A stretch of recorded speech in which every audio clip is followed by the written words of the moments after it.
Hello बच्चों, करुणास teaching में आप सभी का स्वागत है। जिंदगी जीना आसान नहीं होता, बिना संघर्ष के कोई महान नहीं होता। जब तक ना पड़े हथौड़े की चोट, पत्थर भी भगवान नहीं होता। नमस्कार, इन्हीं विचारों के साथ आज मैं आप लोगों को राष्ट्रकवि रामधारी सिंह दिनकर जी द्वारा रचित पाठ हिम्मत और जिंदगी समझाने जा रही हूँ। तो आइए पाठ की ओर चलते हैं। हिम्मत और ज़िंदगी पाठ में लेखक ने हमें जितनी भी महत्वपूर्ण बातें बताई है, उन सारी महत्वपूर्ण बातों को मैंने पृष्ठ संख्या के अनुरूप यहाँ पर विभाजित कर दिया है ताकि आप लोगों को समझने में आसानी हो सके। तो आइए पृष्ठ संख्या 3 में लेखक हमें क्या बताना चाहते हैं उस पर चर्चा करते हैं। लेखक हमें पहली बात बताना चाहते हैं कि ज़िंदगी के असली मज़े वो आनंद किन के लिए है। तो लेखक यहाँ पर हमें बताते हैं कि ज़िंदगी जीने के असली मज़े वो आनंद उन लोगों को पता है जिन लोगों ने बहुत ही मेहनत की है, साथ ही साथ उनका कंठ जो है वो सूखा हुआ है, ओंठ फटे हुए हैं और सारा बदन पसीने से तरबतर है। ये कंठ सूखना, ओंठ फटना, दूर रेगिस्तान से आना, पसीने से बदन तरबतर होना, ये सारी चीज़ें जो है वो मेहनत की ओर इशारा करते हैं। लेखक हमें यहाँ पर कहते हैं कि ज़िंदगी के मज़े उन लोगों को पता नहीं है जो सदैव फूलों की छाँव के नीचे खेलते वो सोते हैं। मतलब जिनके जीवन में केवल सुख ही सुख मिला हुआ है, जिन्होंने कभी दुख को भोगा ही नहीं, उन लोगों को ज़िंदगी के असली मज़े क्या होते हैं उसके बारे में बिल्कुल भी पता नहीं है। साथ ही साथ लेखक ने हमें यहाँ पर पानी में अमृत वाले तत्व के बारे में भी बताया है। पानी में अमृत वाला तत्व जो है, इसका अर्थ है कि पानी में जीवन देने की जो शक्ति होती है उसे भी केवल वही इंसान जानता है जो धूप में खूब सूख चुका है, अर्थात जिसने बहुत ही कड़ी मेहनत की है। वो नहीं जानता जो दूर रेगिस्तान में कभी पड़ा ही ना हो, अर्थात जिसने अपने जीवन में कभी विपत्तियों का सामना किया ही ना हो, उसे पानी में अमृत वाले तत्व के बारे में कुछ भी पता नहीं है। फिर लेखक हमें सुख देने वाली चीज़ों में अंतर बताते हैं। सुख देने वाली चीज़ों में अंतर बताते हुए लेखक कहते हैं कि सुख देने वाली चीज़ें पहले भी थी और अब भी है। फ़र्क केवल यह है कि कुछ लोग जो है सुखों का मूल्य पहले ही चुकाते हैं। सुखों का मूल्य पहले चुकाने का अर्थ है कि कुछ लोग जो है कड़ी मेहनत सुख पाने के लिए पहले ही बहुत ही मेहनत कर लेते हैं और उसके मज़े जो है वो बाद में लिया करते हैं। जिसने पहले ही कड़ी मेहनत की है उसे ही फल का बेसब्री से इंतज़ार रहता है और जब फल मिलता है तो उसकी खुशी उसको अलग ही प्रकार की होती है। तो यही बात यहाँ पर हमें लेखक बताना चाहते हैं। लेखक आगे कहते हैं कि जिन्हें आराम आसानी से मिल जाता है उनके लिए आराम ही मौत है। मतलब जिन लोगों को सुख बिना कष्ट किए ही मिल जाता है तो वही सुख उन लोगों के लिए बाद में बहुत ही कष्टकारी हो सकते हैं, क्योंकि ऐसे लोगों को मुसीबतों से सामना करना जो है किस प्रकार से किया जाता है उसके बारे में पता नहीं होता है। आगे लेखक हमें ऐसे लोगों के बारे में बताते हैं जो जीवन में आने वाली मुसीबतों से डर के अपना कदम जो है वो पीछे हटा लेते हैं। लेखक कहते हैं कि कुछ लोग ऐसे होते हैं जो पाँव भीगने के खौफ से पानी से बचते रहते हैं, अर्थात कुछ लोग ऐसे होते हैं जो सफलता तो प्राप्त करना चाहते हैं लेकिन सफलता को प्राप्त करने के लिए जीवन में आए हुए मुसीबतों का सामना करने से पहले ही डर जाते हैं।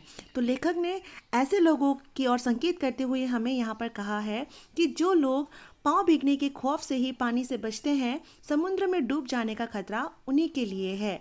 मतलब जो लोग सफलता तो प्राप्त करना चाहते हैं लेकिन सफलता को प्राप्त करने के लिए जितनी भी मुसीबतों का सामना करना पड़ता है, उन मुसीबतों से जो लोग डर जाते हैं, असल में उन्हीं को सफलता कभी प्राप्त नहीं होती है।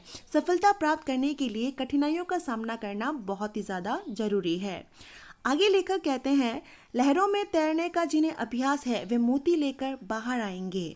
तो यहाँ पर कितने सुंदर तरीके से लेखक ने हमें बताया है कि जो लोग लहरों में तैरने का अभ्यास करते हैं, अभ्यास करते करते ही इंसान जो है वो क्या बनता है, परफेक्ट बनता है। तो यहाँ पर जो लोग लहरों में अभ्यास करते हैं, तैरने का अभ्यास करते हैं, असल में वही लहरों की गहराई में पहुंचकर वहां से समुद्र से मोती लेकर वापस आते हैं। तो लेखक यहाँ पर हमें कहना चाहते हैं कि जो लोग कड़ी मेहनत करते हैं, कड़ी मेहनत करके अपने लक्ष्य को पाने की कोशिश करते हैं, असल में सफलता उन्हीं को प्राप्त होती है। पृष्ठ संख्या 3 के आखिरी गद्यांश में लेखक हमें चांदनी की ताजगी और शीतलता के आनंद के बारे में बताते हुए कहते हैं कि चांदनी की ताजगी और शीतलता का आनंद भी वही मनुष्य उठा पाता है जो दिन भर धूप में थक कर लौटा है। मतलब जिसने दिन भर का समय जो है वो पूरी तरह से काम में लगाया है, जिसके शरीर को अब तरलाई की ज़रूरत है, मतलब जिसके शरीर को अब आराम की ज़रूरत है, जो दिन भर पूरा का पूरा समय काम करके अपने घर वापस लौटा है, उसके शरीर में पूरा थकावट भरी हुई है, अब जो है उसे लगता है कि उसको ताजगी की ज़रूरत है, तो वही इंसान चांदनी रात की शीतलता और ताजगी का मज़ा ले सकता है। साथ ही साथ वो मनुष्य जिसका मन यह जानकर संतुष्ट है कि उसने आज दिन भर का समय यूं ही बर्बाद ना करके अच्छे कार्य में लगाया है, असल में वैसे ही लोग चांदनी रात की ताजगी और शीतलता का आनंद उठा सकते हैं। अब जो है हम पृष्ठ संख्या 4 की ओर चलते हैं। पृष्ठ संख्या 4 में लेखक हमें ऐसे व्यक्ति की ओर इशारा करते हैं जिसने अपना दिन भर का सारा समय यूं ही बर्बाद कर दिया। वह व्यक्ति दिन भर अपनी खिड़कियों को बंद करके पंखे के नीचे आराम से बैठा हुआ है और अब रात के समय उसने भी अपनी सेज यानी बिस्तर बाहर चांदनी में लगा रखी है।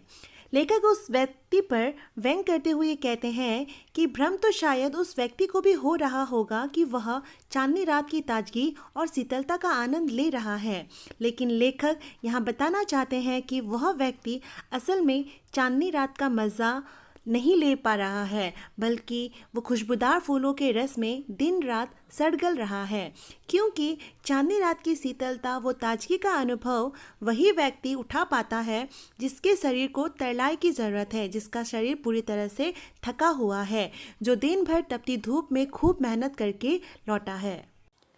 आगे लेखक हमें जीवन का भोग मनुष्य को किस प्रकार करना चाहिए उसके बारे में बताते हुए कहते हैं कि भोजन का असली स्वाद उसी मनुष्य को मिल पाता है जो कुछ दिन बिना खाए पिए भी रह सकता है, यानी कि जो व्यक्ति कुछ दिन खाने पीने की वस्तुओं का त्याग करके जी सकता है, असल में उसी व्यक्ति को भोजन का असली स्वाद मिलता है। लेखक आगे कहते हैं तक्तेन बुंजिता, अर्थात जीवन का भोग त्याग के साथ करो।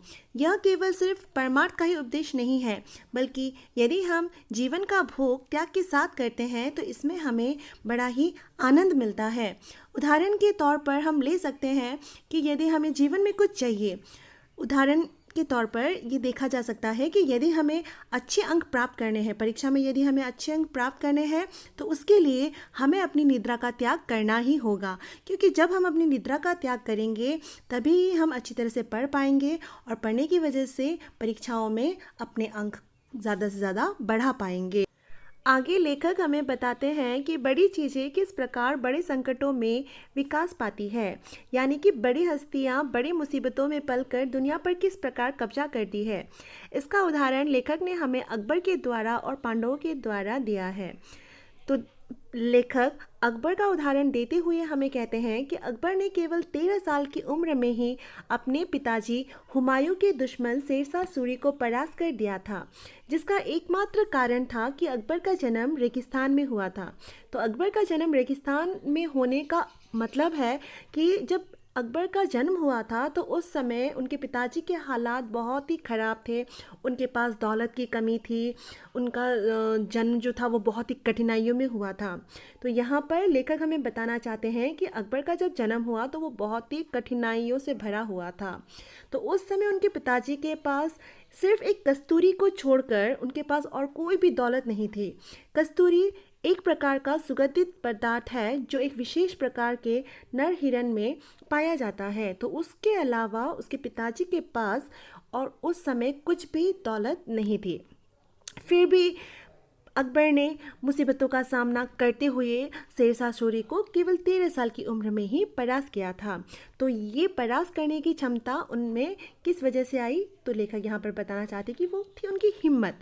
तो हिम्मत का होना जो है वो बहुत ही ज़्यादा ज़रूरी है, क्योंकि हिम्मत होने से ही हम जीवन में कुछ कर पाते हैं। फिर उन्होंने दूसरा उदाहरण दिया है पांडवों का।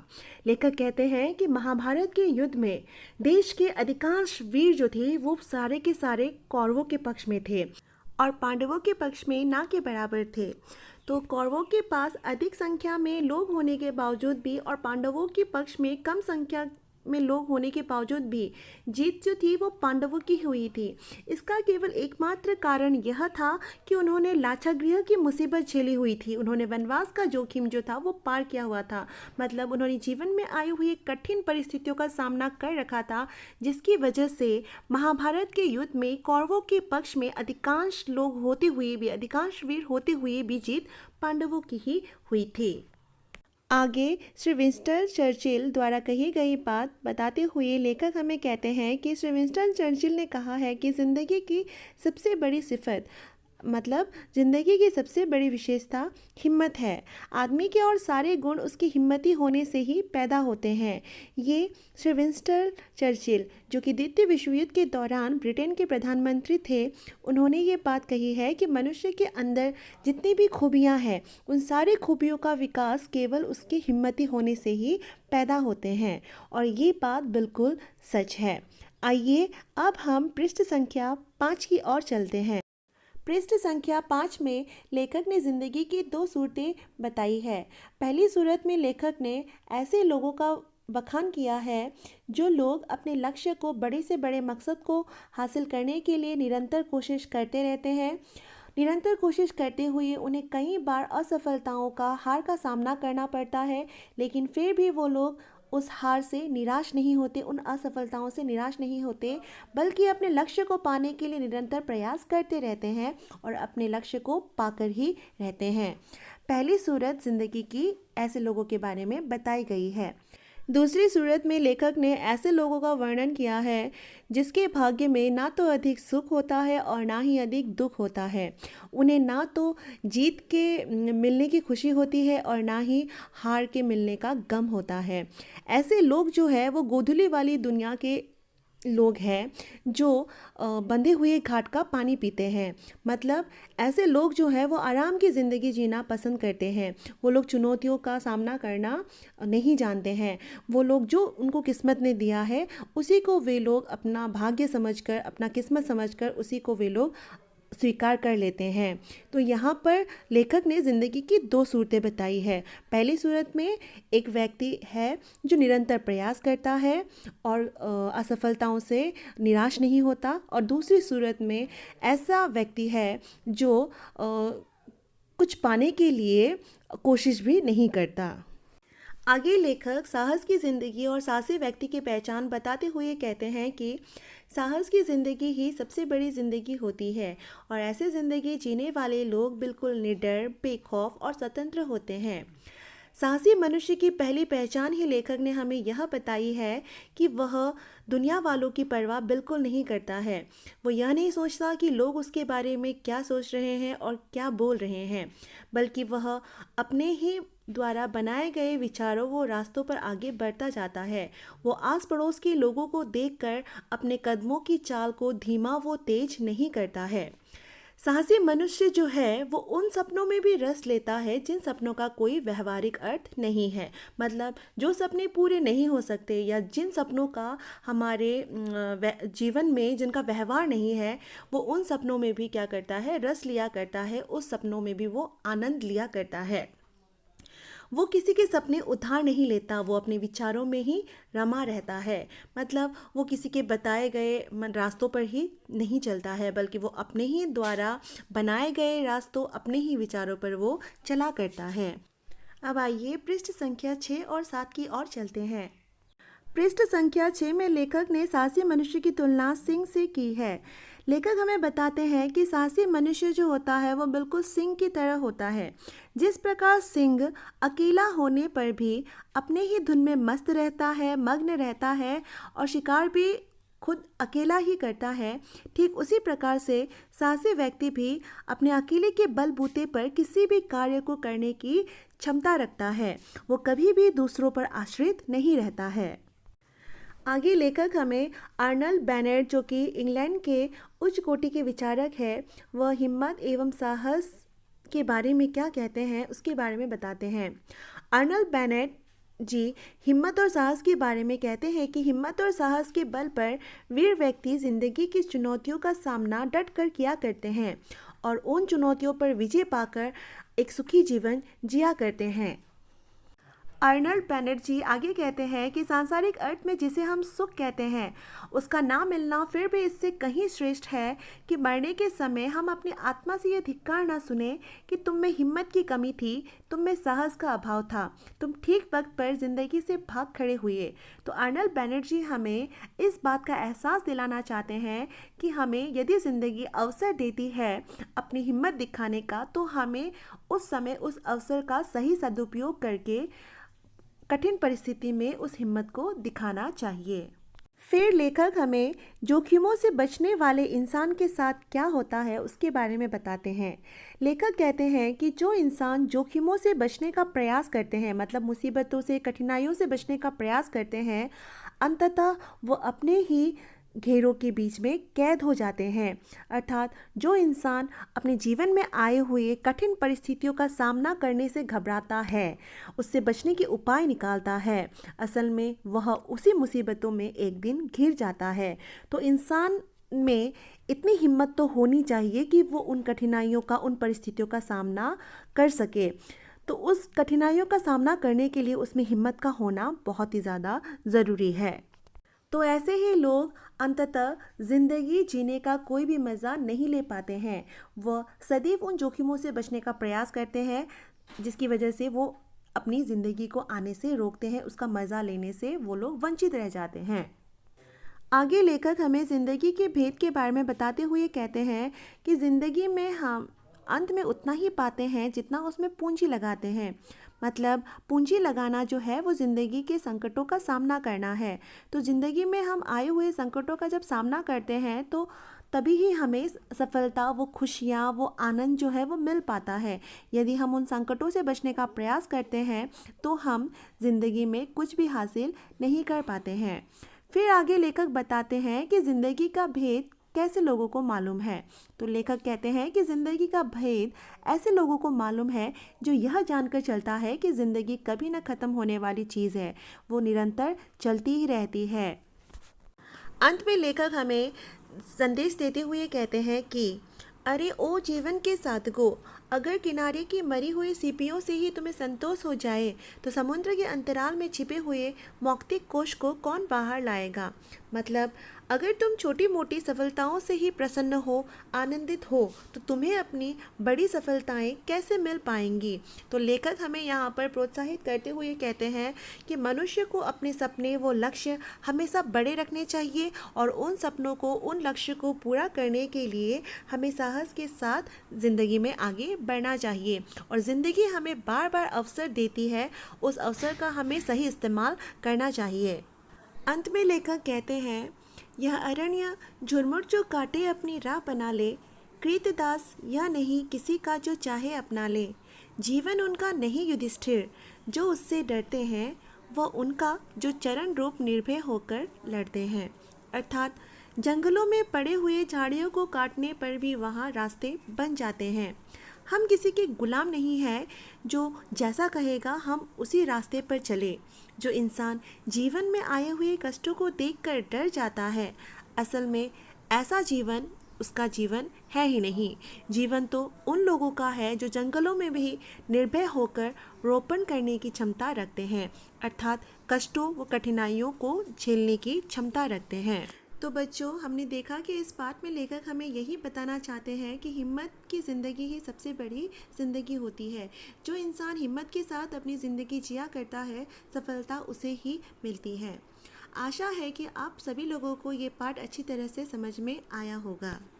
अगर पाठ समझने में कोई परेशानी आई है तो आप मुझे कमेंट बॉक्स में कमेंट करके ज़रूर बताइएगा। इस वीडियो पर बने रहने के लिए आप लोगों का बहुत बहुत धन्यवाद। अगर वीडियो पसंद आए तो लाइक कीजिएगा, सब्सक्राइब कीजिएगा और कमेंट करना मत भूलिएगा।